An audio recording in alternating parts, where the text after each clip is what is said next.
Assalamualaikum warahmatullahi wabarakatuh. Waalaikumsalam warahmatullahi wabarakatuh. Sama Bapak Afan dari Kepala Sekolah plus Pesantren eh, Quran Center Hidayatullah ya. Alhamdulillah, benar-benar. Dengan saya sendiri, Afan Falas, kepala atau ketua di pendidikannya, yaitu nama saya Afan Falas. Terima kasih Ustadz Afan. Izin mengganggu waktunya sebentar untuk acara ini ya. Mungkin untuk mempersingkat waktu juga, Ustadz mungkin izin mengajukan beberapa pertanyaan terkait pendidikan atau di sekolah atau pesantren Ustadz. Selama ini bagaimana Ustadz dapat mengidentifikasi kasus-kasus yang merupakan dilema etika atau dibujukan moral? Ya, baik. Kita ketahui bersama Pak Agus ya, ketika ada santri yang datang itu pasti dia membawa permasalahan. Dia belum bisa mengikuti aturan-aturan yang ada di sekolah ataupun di pesantren yang baru itu. Karena itu cara mengidentifikasinya adalah diadakannya namanya training atau orientasi pengenalan budaya pesantren seperti itu. Oke ya. Jadi dengan santri dilihat dulu, dia dikenalkan dulu dengan budaya pesantren agar dia mungkin mengetahui nanti kesalahan-kesalahan dia, kekurangan-kekurangan dia agar bisa terlihat gitu ya dengan diikutkan dulu dengan latihan.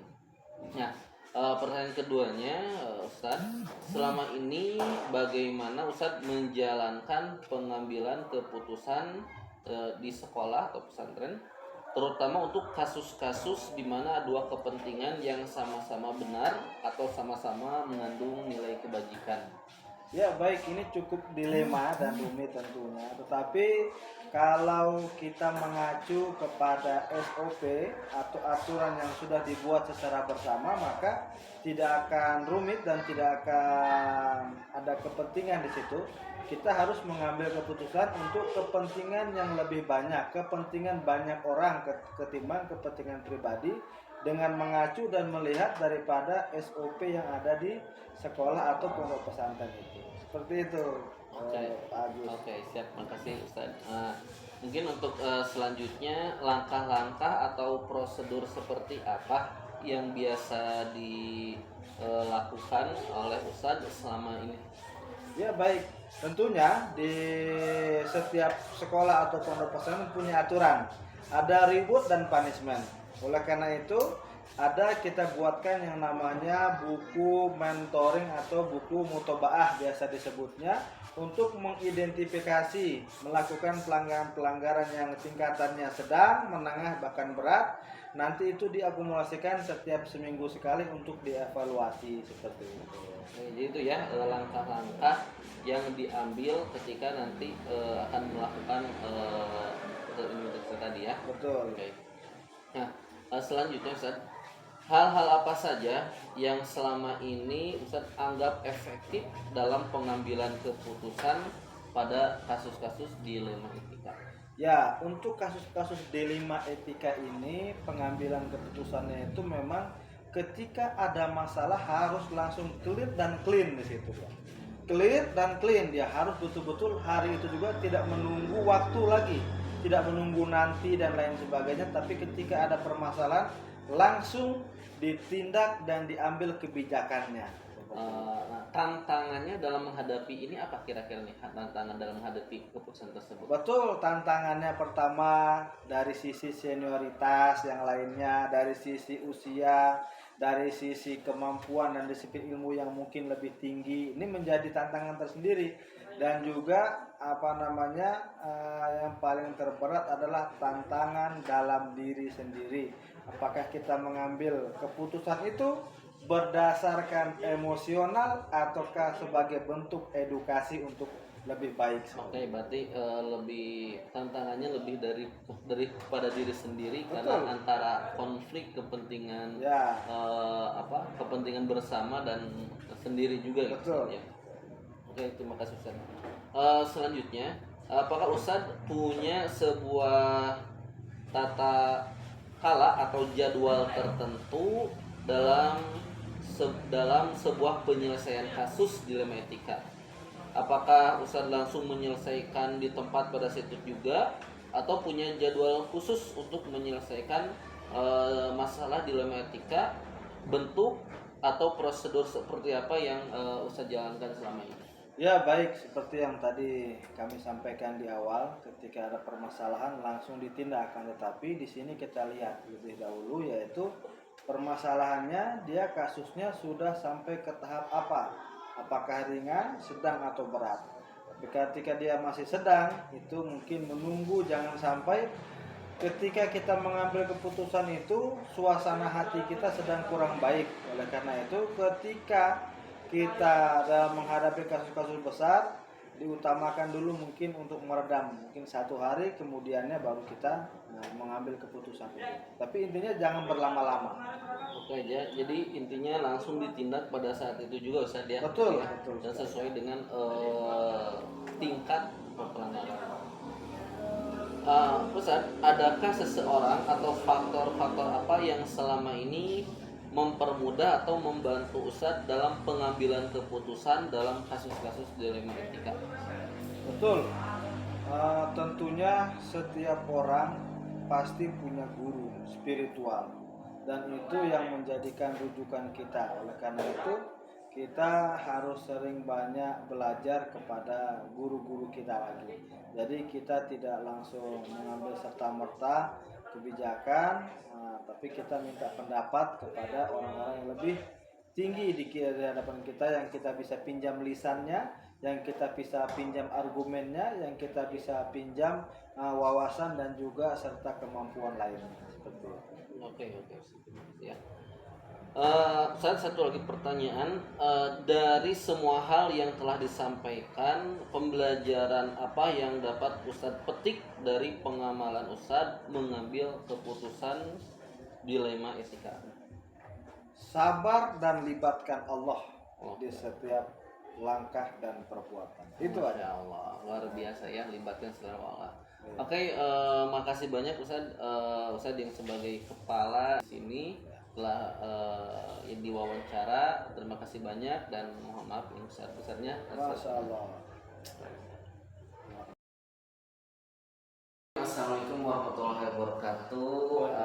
Bapak Alsa yang kepala sekolah saya di sini, izin mengganggu waktunya. Kebetulan sedang ada tugas CGP untuk pengacara Bapak ya. Bapak izin ya Pak ya? Iya boleh. Ini Pak, ada beberapa pertanyaan yang akan saya sampaikan.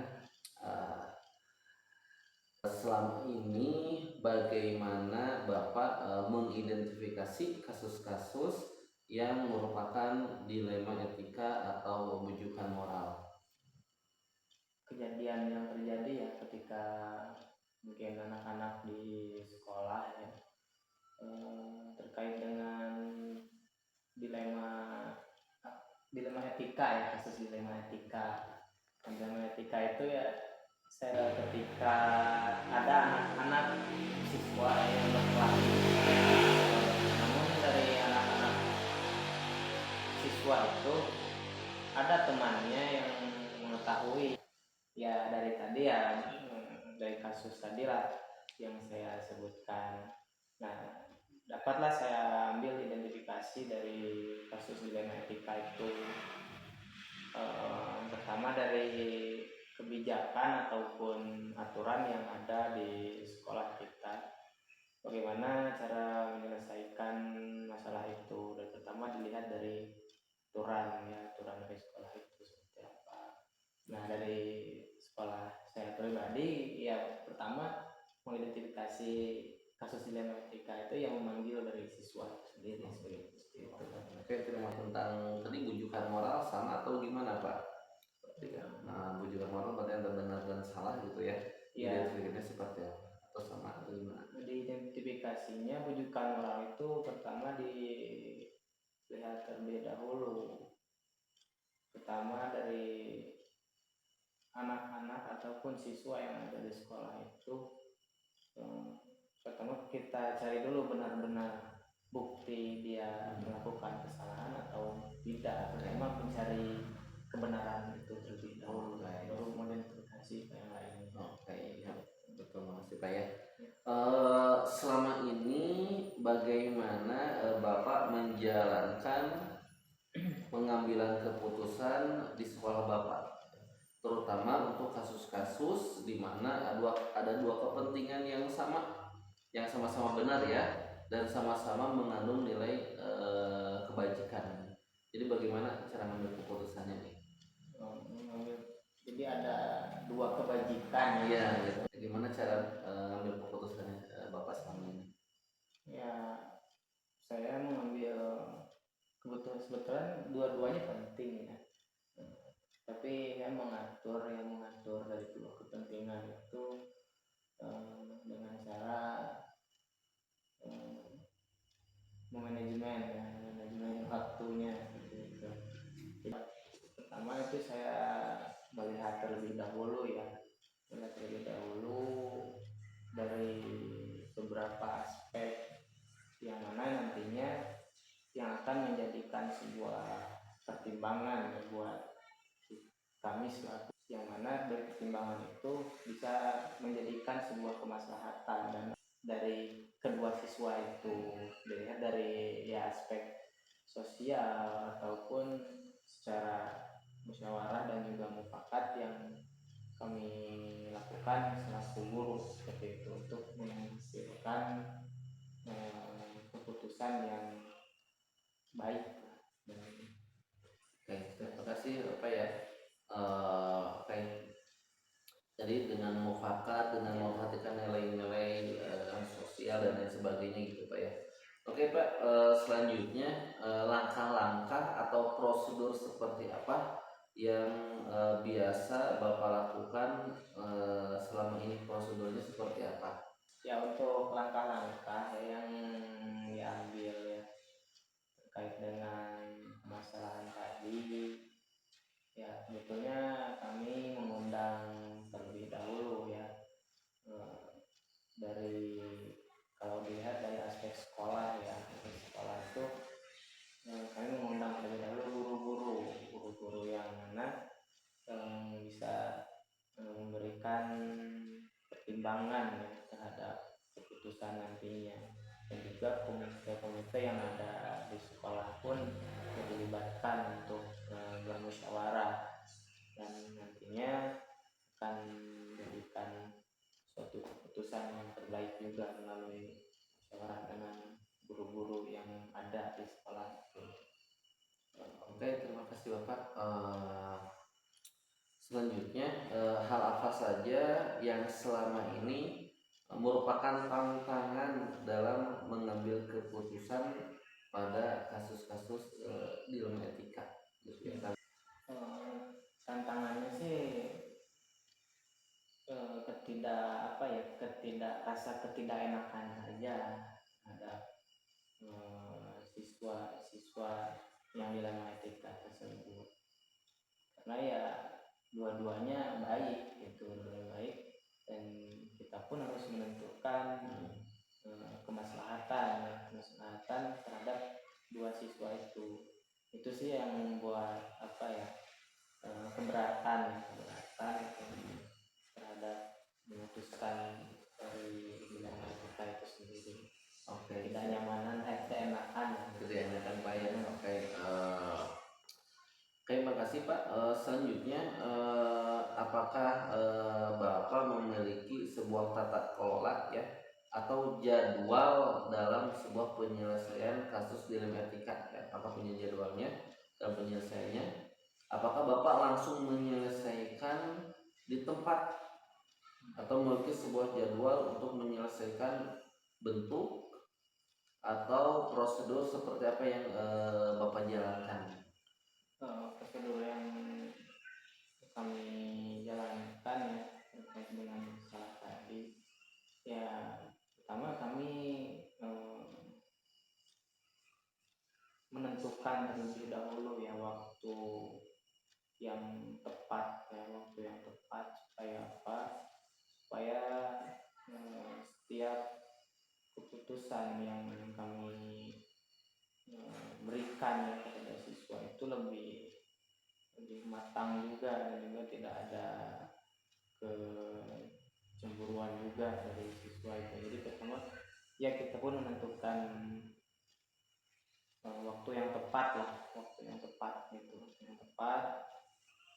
Terus dan juga apa ya, melibatkan ya elemen-elemen yang ada di sekolah tadi. Oke, siap. Oke, selanjutnya apa ya? Adakah orang atau faktor yang selama ini mempermudah atau membantu Bapak dalam mengambil keputusan dalam kasus dilematika tersebut?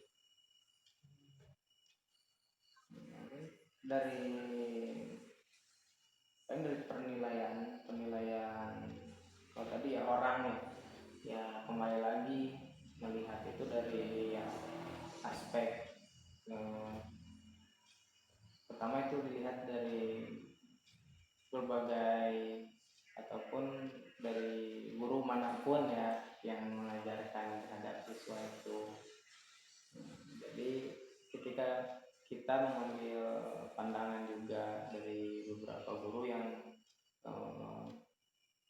memperhatikan lah, atau bisa memberikan penilaian terhadap siswa itu yang menjadi Oke, ya. penilaian. Berarti dari guru-guru ya yang Iya. membantu memudahkan gitu ya. Oke, terakhir Bapak, dari semua hal yang telah disampaikan, pembelajaran apa yang Bapak petik dari pengamalan Bapak mengambil keputusan di dilematika? Ya, pertama banyak sih ya pelajaran yang bisa diambil ketika dilematika itu. Pertama kebijakan sebagai seorang kepala sekolah ya, sebagai kepala sekolah dalam mengambil keputusan tersebut. Jadi kebijaksanaan dari seorang kepala sekolah ya, seperti apa terhadap keputusan itu.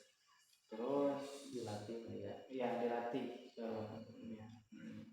Baik gitu Pak ya. Makasih atas wawancaranya. Terima kasih banyak. Mohon maaf sudah mengganggu waktunya Pak ya.